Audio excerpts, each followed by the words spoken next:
नमस्कार दोस्तों, आपका स्वागत है हमारे यूट्यूब चैनल टेक्निकल मोदी 2.0 में।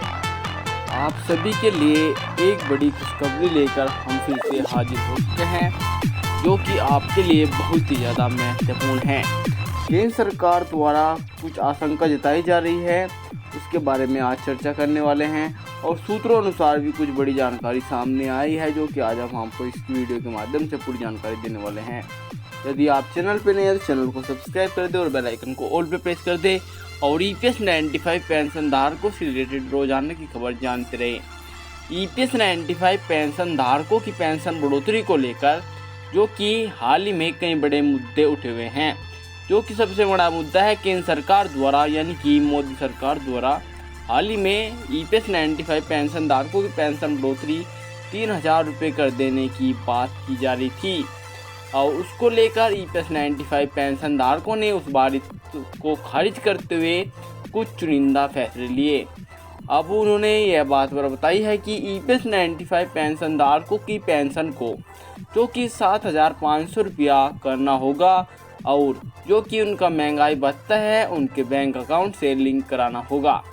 और उसको लेकर कई बड़ी जो कि चुनिंदा चुनौतियाँ भी केंद्र सरकार के सामने उठ रही है। जैसे कि देखा जाए दोस्तों, लगातार ही एक प्रतिदिन लगातार चुनाव में कई बड़ी अपडेट दी जा रही है। जैसे कि केंद्र सरकार और कई चुनिंदा पार्टियां अपनी पार्टियों का प्रचार प्रसार लगातार ही कर रही हैं। उसी प्रकार से जो कि मोदी सरकार भी अपनी पकड़ बनाने के लिए EPS 95 पेंशन धारकों की पेंशन बढ़ोतरी करने में या उनकी बातों को समर्थन करने में लगी हुई है और सूत्रों अनुसार ये आशंका जताई जा रही है जो EPS 95 पेंशन धारकों की महंगाई भत्ता उनके खाते से लिंक किया जाएगा और जो कि EPS 95 की सबसे बड़ी मांग है मेडिकल सुविधा। इन दो चीज़ों को EPS 95 पेंशन धारकों को चुनाव से पहले दे दिया जा सकता है और जो कि सबसे बड़ा यही सवाल है कि यह EPS 95 पेंशन धारकों की पेंशन बढ़ोतरी किस प्रकार से की जाएगी, जो कि बीजेपी सरकार ने भी कई बड़े चुनिंदा फैसले लिए हैं और जो कि इस बार EPS 95 पेंशन धारक सोच समझकर वोट डालने वाले हैं कि जो भी उनका कार्य करेगा वह उसको ही वोट देने वाले हैं। उसी प्रकार से कई बड़ी अपडेट और दी जा रही है और EPS 95 पेंशन धारक लगातार ही अपनी जो कि बहुमत का सदुपयोग करते हुए दिखाई दे रहे हैं। जिस प्रकार से लगातार ही 5 साल से EPS 95 पेंशन धारकों के हाथों में अब एक बड़ी मजबूत पकड़ बनाई देखने को मिल रही है। देखा जाए दोस्तों, EPS 95 पेंशन धारक जिस प्रकार से अशोक रावत जी माननीय हेमा मालिनी का समर्थन करते हुए दिखाई दे रहे हैं, जो कि बहुत ही अच्छी बात है। जैसे कि उन्होंने EPS 95 पेंशन धारकों का काफ़ी हद तक कार्य भी किया और जो कि साथ में खड़ी भी रही। उसी प्रकार से अलवर से हमारे भूपेंद्र यादव यानी कि श्रम मंत्री जी भी इस बार फिर से खड़े हुए हैं और वहां पर काफ़ी बड़ी प्रतिक्रिया जताई जा रही है कि EPS 95 पेंशन धारकों की तरफ से